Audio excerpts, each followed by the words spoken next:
Hey everyone. So, what if you could take every single rule, every ethical guide, every piece of advice you've ever heard, and boil it all down to just one single guiding idea?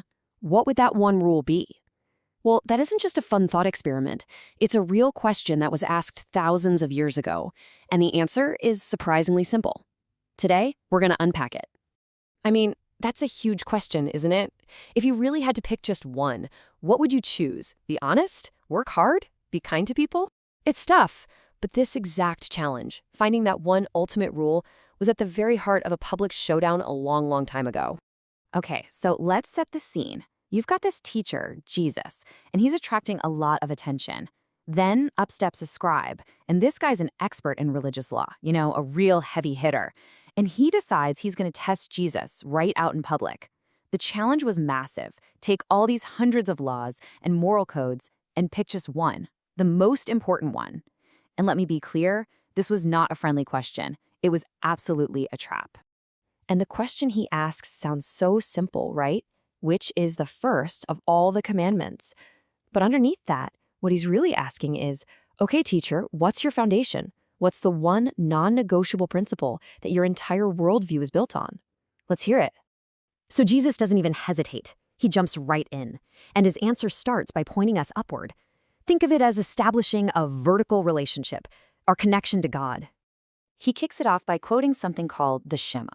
Now, for his audience, this was the core statement of their faith. It'd be like starting a big speech about America by saying, "We the people." It immediately grounds everything in a shared understanding. And from there, he lays out the first and most important commandment, a call for total, all-in devotion. And what's so powerful about this is how complete it is. This isn't just about, believing something.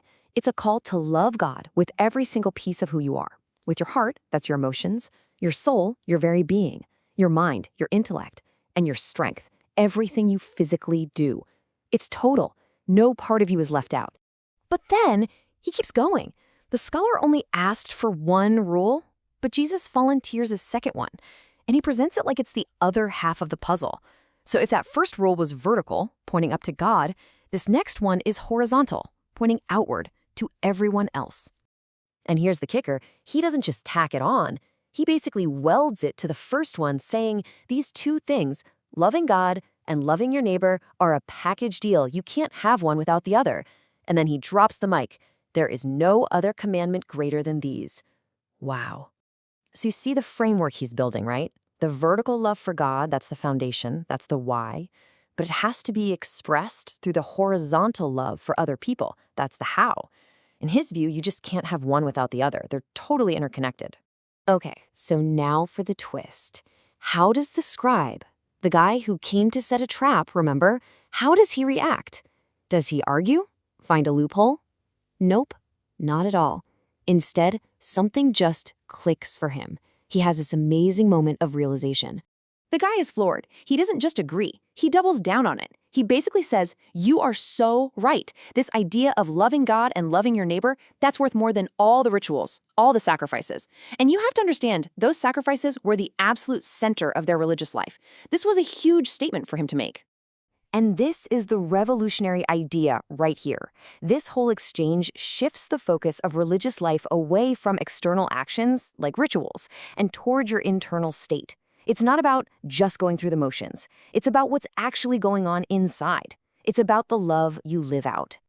Now, Jesus sees this. He sees that the scribe didn't just hear the answer, he got it. He understood the profound truth in it. So Jesus' final comment isn't him gloating or saying, I won. It's this quiet, really powerful nod to the scribe's insight. And what he says is incredible. He tells him, you are not far from the kingdom of God. Now, the kingdom of God here isn't some physical place. It's more like a state of being. It's the world working the way it's supposed to.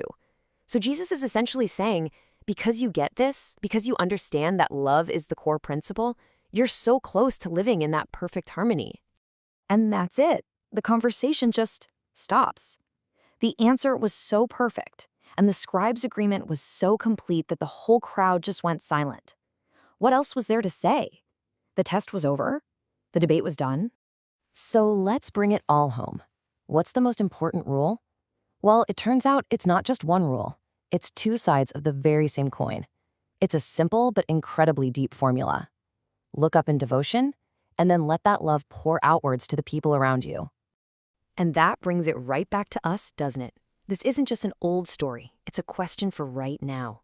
In our own lives, at work, with our families, in our neighborhoods, what would actually change if we made this two-part law of love the one thing we prioritized above everything else?